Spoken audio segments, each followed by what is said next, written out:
Hola, un cordial saludo. Mi nombre es Edila Madrid Fernández.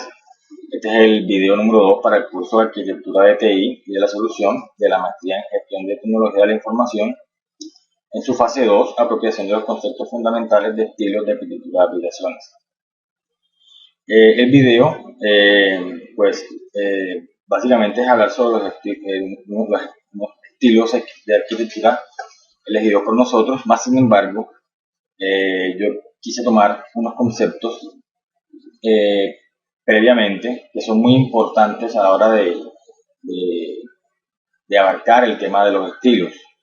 Pues lo hice porque me pareció muy importante tenerlos claros al momento de continuar con el tema de los estilos arquitecturales.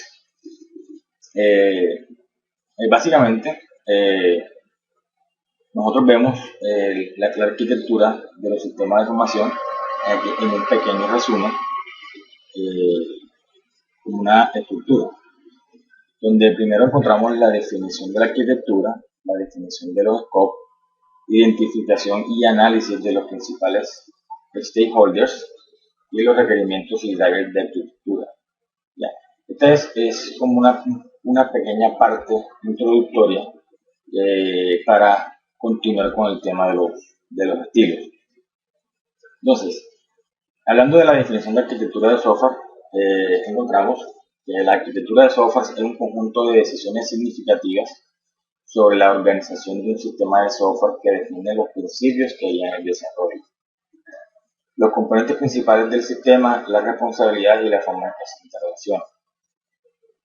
Básicamente, lo que quiere decir es que cuando se quiere empezar con un proyecto de software, y uno de los principales aspectos es la toma de decisiones.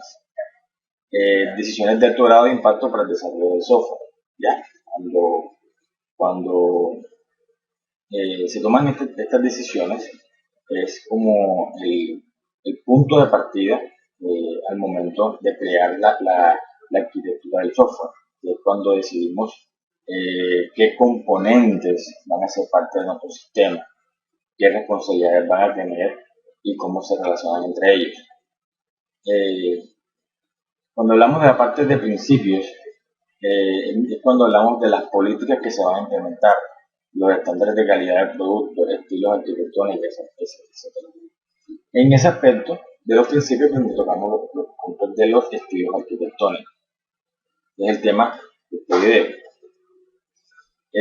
Y los componentes son todas las partes del desarrollo de software que van a ser parte del proyecto, los nodos, las plataformas, la red, etcétera, entre otros más. En la parte de ¿para qué se define el scope? El scope básicamente es el alcance, es hasta dónde voy a llegar con mi proyecto de software, es decir, dónde inicio y dónde termino. ¿Ya? Siempre es muy importante al momento de trabajar con la arquitectura cuando se va a implementar un sistema de arquitectura de software, poder definir el alcance. O sea, ¿dónde voy a empezar? ¿Cuáles son mis objetivos dentro del negocio que yo voy a utilizar para implementar una arquitectura de software que quiero realizar? Y hasta dónde quiero llegar, es decir, cuál es mi meta, cuál es mi alcance. Y otra parte es la identificación y análisis de los stakeholders. Básicamente, ¿quiénes son los stakeholders? Básicamente son todas aquellas personas interesadas y participantes del software.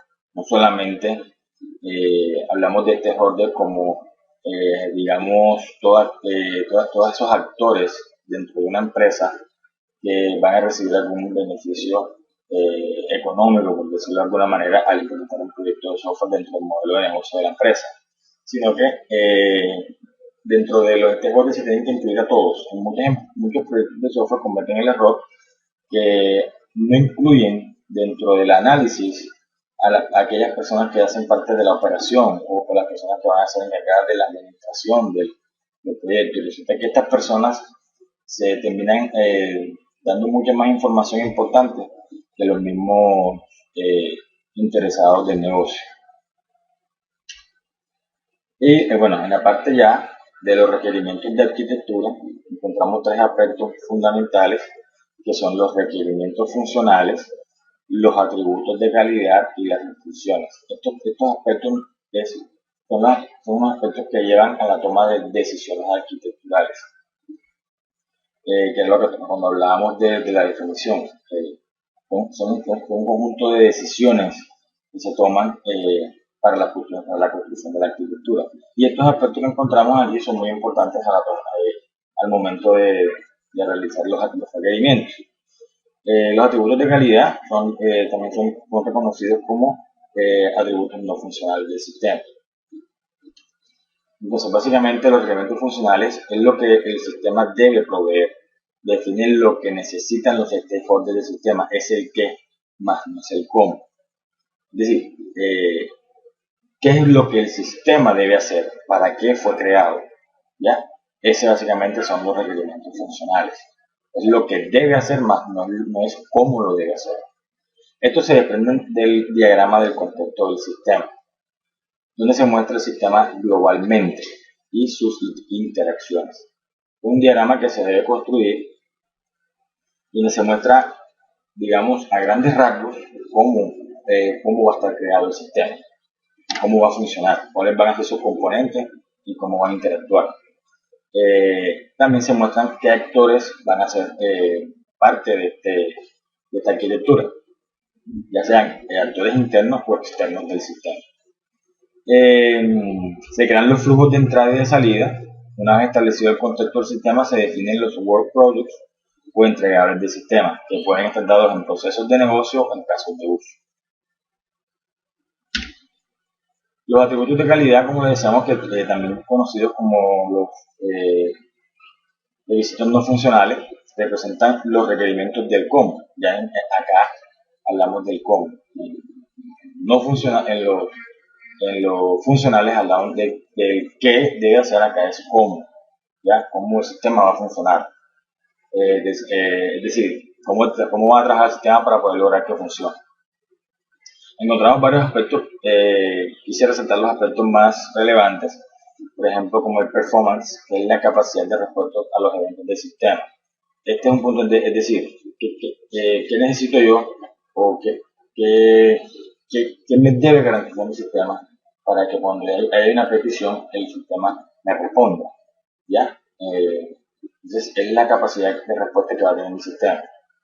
La disponibilidad, que se garantice que el 99.9% del sistema esté disponible para los usuarios. Entonces, ¿qué voy a hacer para garantizar esa disponibilidad? La seguridad, que sea un sistema seguro, que se apliquen todos los sistemas de seguridad posibles para garantizar que el sistema sea lo más seguro posible. La testeabilidad habla de la capacidad de testear el software, el proyecto del software en diferentes entornos, que sea testeable, que se pueda ir probando para mirar después digamos, los posibles errores que puede presentar. La modificabilidad, la capacidad del sistema de ser modificable. Usabilidad es la facilidad del uso, que sean sistemas intuitivos, fáciles de usar. La portabilidad, que pueda ser usada en diferentes entornos y muchos más. La parte de restricciones ya habla de las restricciones, son aquellas limitaciones derivadas de las tecnologías disponibles para implementar un sistema de información.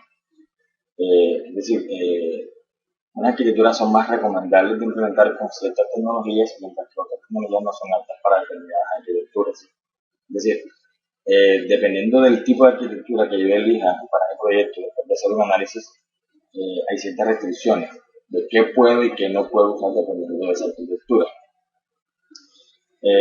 Por ejemplo, no es viable emplear una arquitectura de software entre 3 capas para implementar sistemas en tiempo real. Son casos. Bueno, y aquí pasamos a la parte de estilos arquitectónicos.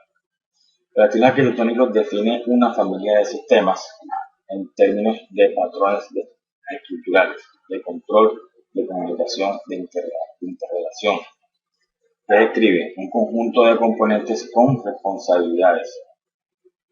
conjunto de conectores entre los componentes, restricciones que definen la forma de integrar los componentes y modelos que permiten comprender las propiedades de un sistema general en función de las propiedades de las partes que lo integran. Es decir, o sea, el estilo tiene componentes, ¿ya? Dependiendo del estilo que se vaya a implementar, tienen sus diferentes componentes. Estos componentes están interrelacionados, ¿ya? Para que pues, lógicamente pueda funcionar. A su vez, cada uno de estos estilos manejan restricciones, como decíamos en el punto anterior. Hay ciertas, hay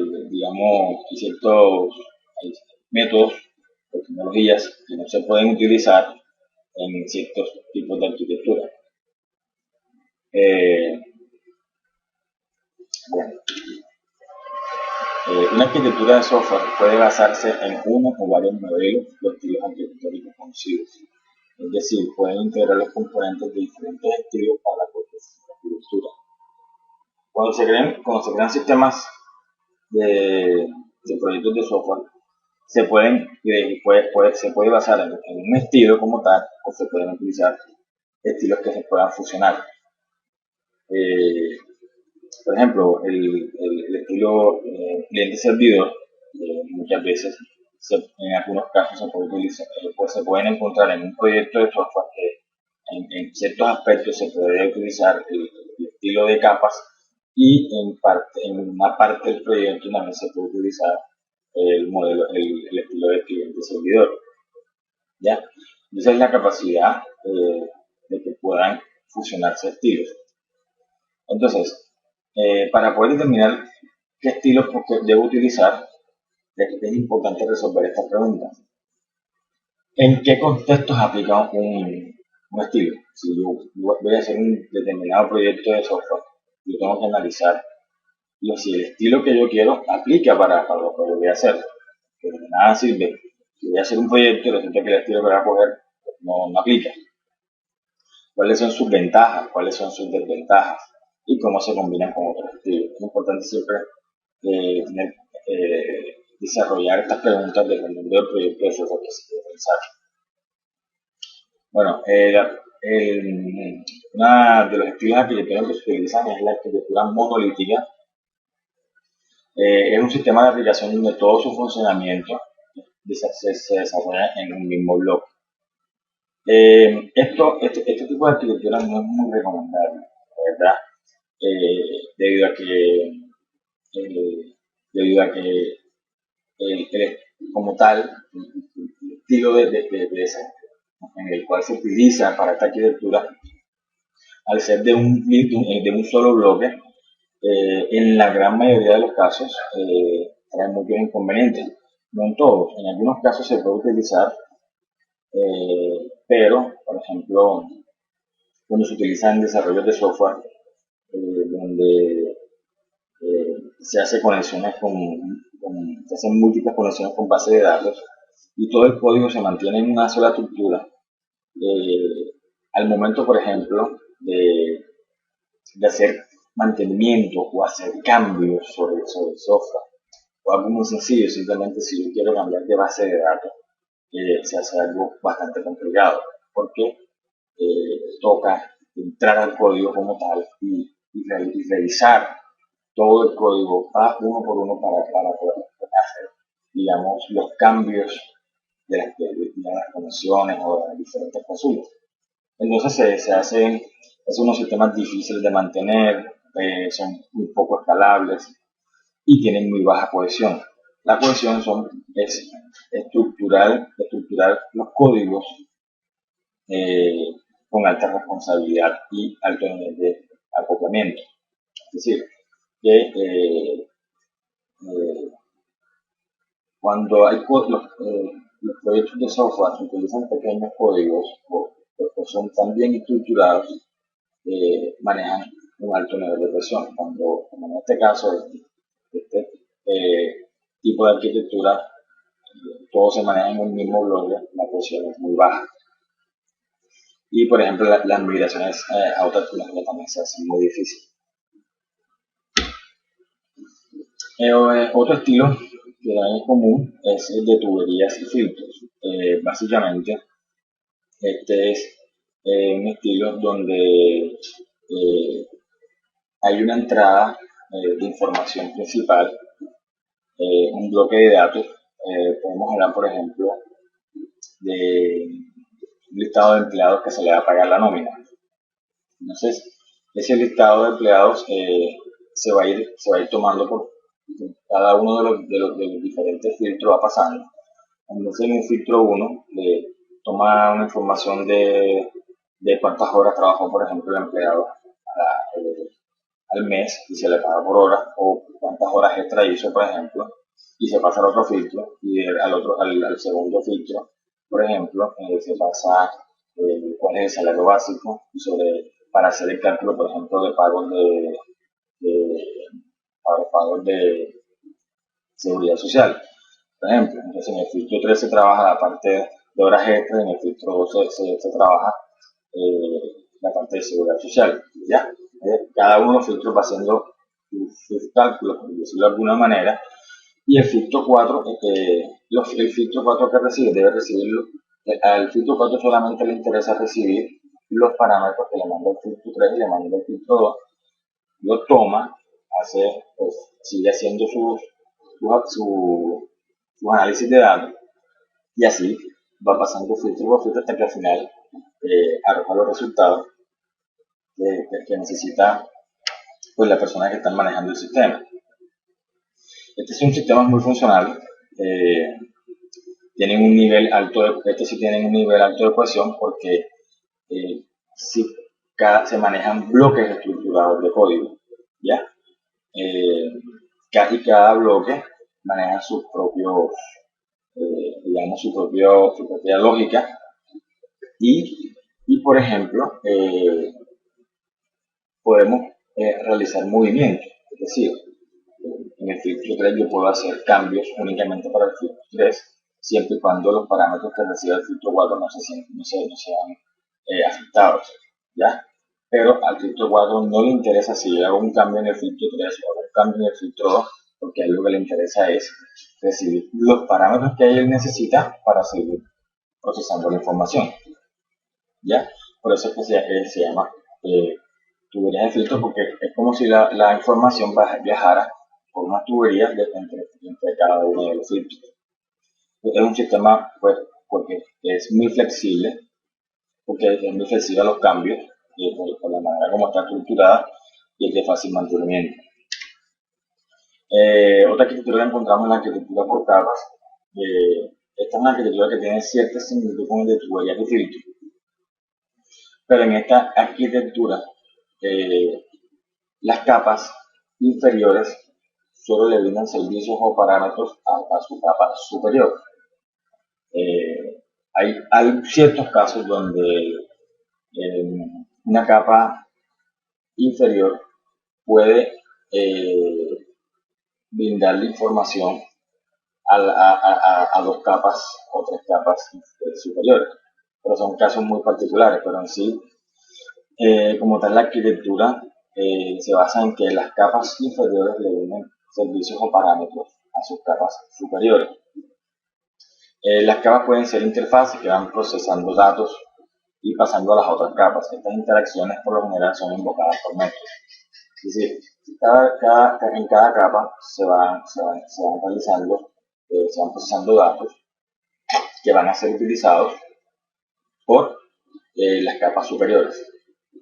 Normalmente estas invocaciones se hacen a través de métodos.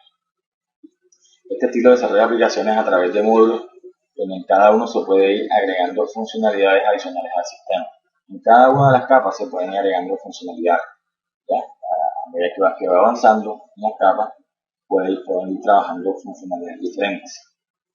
Esto hace que sea un sistema fácil de controlar, que sea escalable, altos niveles de cohesión. Es un sistema con bastante facilidad de mantenimiento, muy flexibles, son testeables, escalables, etc. Aquí mostramos un poco cómo funciona el sistema de las capas. Cada una de las capas es un ejemplo que pueden manejar interfaces.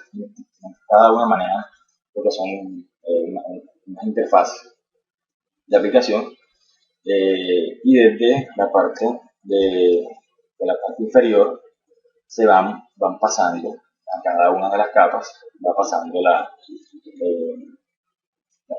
digamos, el procesamiento de los datos que va trabajando cada una de las capas, hasta que se lleva a la capa N, que es digamos, la última capa, que donde ya se termina el procesamiento del software y se entrega la información final.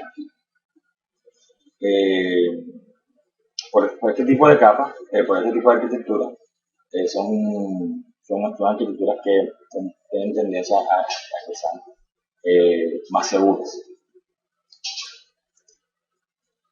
Un ejemplo, por ejemplo, de este tipo de arquitectura son los sistemas operativos. Los sistemas operativos